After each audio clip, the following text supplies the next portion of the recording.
Hello everyone, this is Gamma Vaughn, and welcome to another episode from Max's Journal. This is right after episode number 2, so we have pages updated now, and we also have a few other things updated up here as well, so I'm going to go ahead and touch on that. Alright, so the next page is page number 22, I believe. I believe last time it ended on 21. So Chloe and I ended up at the lighthouse, watching the sunset. Chloe was mellow and told me more about David and his uber paranoia at school and home. It all made sense. But I wanted to know why Chloe was in that bathroom with Nathan Prescott. She told me he deals drugs and she wanted to blackmail him to pay off some big loan. It's so strange where our lives have gone since the last time we hung out when we were 13. Then I had another nightmare, or duskmare. I was right back at the lighthouse in a storm, except this time I was following a ghostly deer until I got to the edge of the cliff. And I could see the tornado destroying everything in its path. And again I could feel the cold sting of the rain. The lighthouse was crumbling and I felt so helpless watching the tornado move towards the town. Then Chloe snapped me out of the dream and I told her what I saw. And as if to make the day end on another unusual note, snow started falling from the sky in the warm sunset. It felt so weird, ominous, and beautiful all at once, especially standing there with my best friend. And on that positive thought, I have officially earned a great night's sleep. October 8th. I woke up this morning a different person, even if nobody knows yet. After yesterday's intense revelations with my rewind power and saving Chloe's life among the other cray-cray, as Victoria might say, events at Blackwell, I have to assume everything is different now. And I thought exposing my photos to the world was going to be hard. After Chloe dropped me off back at my dorm yesterday, I tried to find out more about that freak snowfall that happened when we were at the lighthouse, but the local meteorologists are stumped so far. I felt so jacked up that I pulled an all-nighter on time and physics research. Not being warned, I ended up knowing less about my situation than when I started. I don't really think that my tornado vision and the snowfall are connected, but at this point I have no fucking clue what to believe.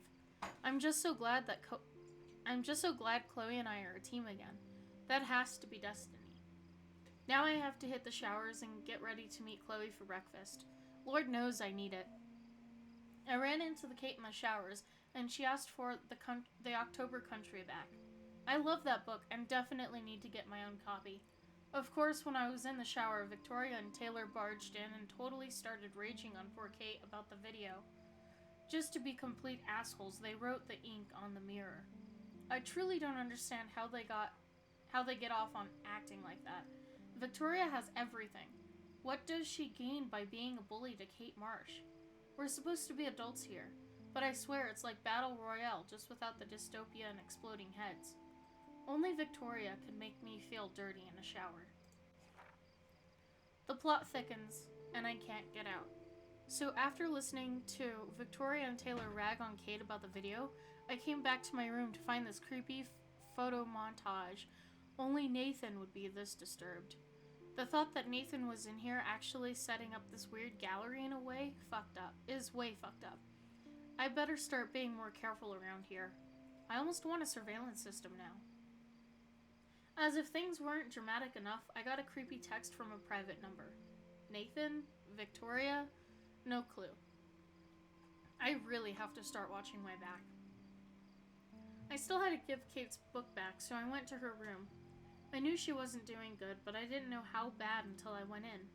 All the lights are off, blinds closed, like some emo goth den. And Kate is the opposite of emo or goth. She was just crying in the dark, and it was so sad to see her like this. More sad is that I wished I could take a picture of her framed in her expressionist misery. Kate admitted that she thinks something more happened to her than just a video. Plus, she told me that Nathan Prescott gave her a ride from the party to the ER, and she thinks he did something to her, but she doesn't remember what. It's hard not to believe Kate, considering what kind of person she is, and what kind of person Nathan is. I've seen for myself exactly what that fucker is capable of. Of course, Kate asked if she should go to the police and the principal. I felt like absolute shit, but I told Kate she shouldn't go to anybody until she has more proof she was drugged. That video doesn't help her case at all, and this could all backfire big time. She's going to end up against the whole Prescott empire, not just one rich white boy on dope. She wasn't too thrilled by my answer. I don't think she trusts me to be the one investigating all this. How can I blame her? I sometimes wonder what I am actually doing, besides getting myself in more trouble. Kate even booted me out of her room. Hello, everyday hero. I ran into Warren, or rather, Warren was waiting to run into me. Naturally, he wanted to know what the hell happened in the parking lot with the Chloe and Ethan show. Once again, I felt like a dick because I should have gotten a hold of Warren to see if he was okay after we just left him in the lot. I do owe Warren. I only told him a little about what was going on with Nathan. The less he knows, the better for him. I would love to at least tell him about my ability to fucking reverse time and space, but ironically, I don't think it's the right time or space. Besides, he would want to marry me immediately, just so he could have his own human time machine, or capture me for scientific experiments, or make me go to the drive-in with him. Oh wait, I did say I would go to the drive-in with him. Hope he doesn't make the lame move on me. Not that he would, egomaniac. Warren and I do have a lot in common, but he's like a super cool geek brother. Anyway, I definitely need a movie escape. Okay. Before catching the bus out to meet Chloe, I saw Nathan talking to David, which made me nervous. Otherwise, I had a nice soundtracked ride to the Two Whales diner. Talk about going back in time. I haven't seen the diner in 5 years, but it looks exactly the same. Although now there are way less fishermen and way more dumped food carts than when we were kids. Chloe and I had the best backdrop to play pirate. Old ships and a big ocean. Chloe was late, duh, so I was happy to be distracted by seeing Joyce again. The diner is like a museum piece, except with customers. Better still, the food hasn't changed at all. Joyce seemed really glad to see me again, and she didn't give me a guilt trip for not staying in touch. After William died, she wanted to move forward with a new life and husband. Chloe doesn't want to accept that. Joyce wasn't happy about Chloe getting busted with weed. I really should have stepped up and taken the hit instead of Chloe. I feel bad that Joyce has to defend David for laying the smackdown on his own stepdaughter. William was always so kind and gentle with us. Can't even imagine how Chloe would be if he hadn't died. So much drama and I haven't even finished my breakfast. Finally, Chloe showed up, more bubbly than I would have thought after almost getting killed in a bathroom yesterday. Makes me happy to see her smile, but that smile meant trouble since all she really wanted was for me to show off my rewind power. So I did, and I have to admit, I felt like a total boss. Except I did start feeling weak and woozy the more I rewound. I even got a nosebleed, which kind of freaked me out. Chloe always wants more, so she demanded we go to her top secret lair. She still had to get pissed off at me because I dared to answer Kate's call. I'm not a fan of Chloe's petulant side. She tried to make me feel like an ass, but screw that. Kate was so happy I answered, I actually felt worse for her. Chloe has to know I can have 2 friends at once. Just when I thought shit couldn't get crazier. Chloe took me to her secret lair, the city dump. Perfect for Halloween, like where the vehicle and appliance ghosts of Arcadia Bay come to rot and rust. Urban dystopia porn. But instead of taking cool photos, Chloe had me do some silly kind of fun gun tricks. Until the guy Chloe owes money to showed up. Some skeevy guy called Frank. He demanded Chloe pay him back, or else. I was shocked that he wasn't the loan shark I had expected, but I could literally feel his bad vibe. I still can't see how my best friend ended up involved with a loser like Frank. Things got truly crazy when Frank took Chloe's gun. Or should I say David's gun? And now we have to worry about one more lunatic after Chloe. And maybe me. Chloe really flipped out when she saw that Frank was wearing one of Rachel Amber's bracelets. That means we definitely have another suspect. This is so not how I intended to spend my time back in Arcadia Bay.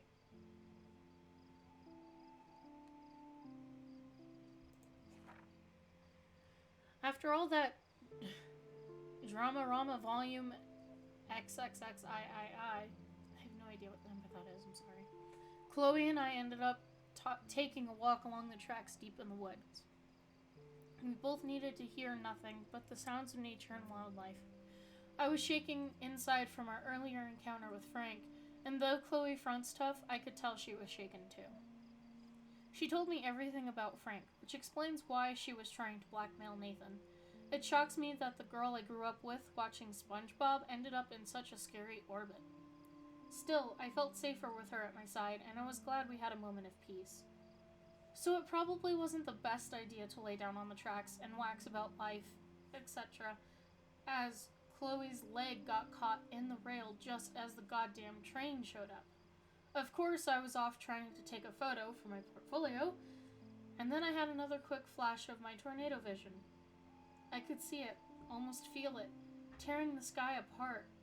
My head felt like it was exploding like in that 80s film, Scanners. Just as fast as the vision came in, it disappeared. I may be in denial about what this apocalyptic image means, or doesn't. Then I heard Chloe screaming for help, and I was shitting kittens. Her foot was stuck in the damn rail, and naturally the train was coming around the mountain.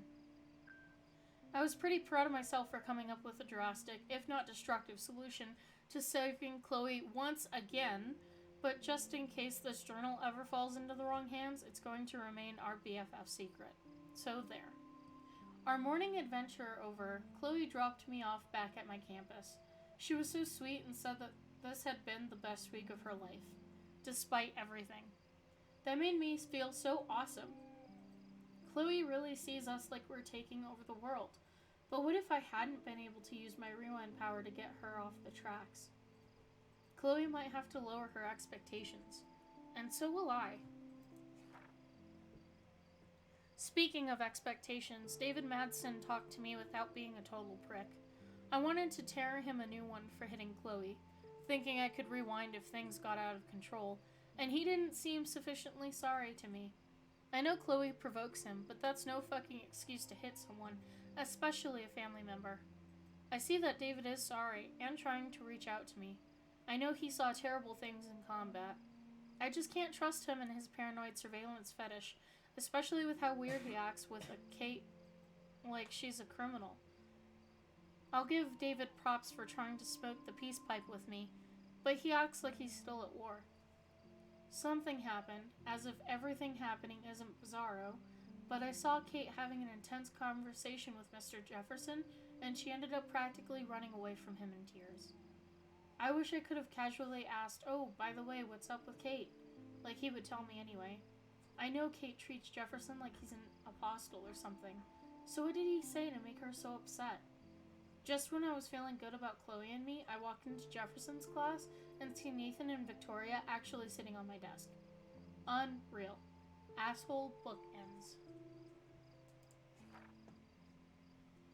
Kate Marsh killed herself. My hands are still shaking, but I have to write this down while I can. Right at the start of Jefferson's class, Kate went to the roof of the girls' dorm to jump. Every student and teacher was watching her, like it was a Blackwell rooftop concert. I saw her actually jump, but I was just about able to use my rewind to get her back on the roof. I tried harder than I ever did, and somehow I stopped time completely. I made it to the roof, but again my head felt like it was going to blow up. I knew that I couldn't just keep her whining to save Kate. I had to try and talk her down on my own. I failed. She was already in so much pain over the video and all the bullying, so she wasn't going to buy everything I tried to tell her. You see movies with people trying to talk somebody out of suicide, but it's very different when I'm the one doing the talking. Because she didn't believe me. Or maybe she just didn't want to. I tried. Kate still died. It was like that cliche about everything moving in slow motion, except in my case it was real time, not rewind time. I could see Kate's face right as she jumped, and I'll never forget that look in her eyes. Like she didn't want to, but had no choice. It was a look of total defeat and despair. Then I could see her body flailing in space, like she became aware of what she was doing and got more scared. Jesus, I can't believe I'm writing these words. After she jumped, it was so weird that I was alone on the roof. Kate was there, then gone. I could hear the crowd screaming below, and there was no way I was going to look at her body on the ground. I felt so numb. I just casually turned and went back down the stairs. My head was pounding and my body was exhausted from the rewind. I felt exactly like a zombie must feel. Dead inside. When I stepped out of the dorm, I saw Kate splayed on the ground. She was surrounded by paramedics while the police kept the students back. I hope they all got a good look at their victim. They wanted to watch her on a viral video when she was alive, and now they wanted to gawk at her in death. Not that I did anything to help her stay alive. All my amazing new superpowers were worthless. I'm nobody's hero. It's not enough that Kate is dead and I'm numb inside. I had to get the Blackwell third degree from Principal Wells. It was bizarre to be in his tacky office with Nathan Prescott, David Madsen, and Mr. Jefferson calmly talking about why Kate jumped off the roof. Part of me wanted to smash Nathan's smug face against the desk, knowing he had something to do with Kate's suicide. I thought about doing it, then flipping a quick rewind, but I knew that would be the start of a bad, dangerous habit. Fortunately, Principal Wells amazingly did the right thing and booted Nathan for a few days after I told him what happened in the bathroom. He must have more shit on Nathan, because otherwise I doubt this would happen to a Prescott. That's some small justice for Kate. There will be more, if it's the last thing I do, which it could be if I'm not careful. I need a vacation from my life. I hung out with Warren on the lawn so I could feel grass under my feet and watch the fluffy clouds. He's such a sweetheart. He kept telling me I did everything I could for Kate, even though I know I didn't. I told Warren that something ominous is happening at Blackwell Academy. Rachel, Amber, Chloe, and now Kate have all been victims. Not to mention me if I keep playing amateur detective. Wish I could have told Warren about my power, but it's not the right time. No pun intended. And to make the day end on the most surreal note possible, the sky went dark and we watched a solar eclipse that was not announced on the news or any astronomy site. What is happening to Arcadia Bay? And that, everybody, is Max's journal.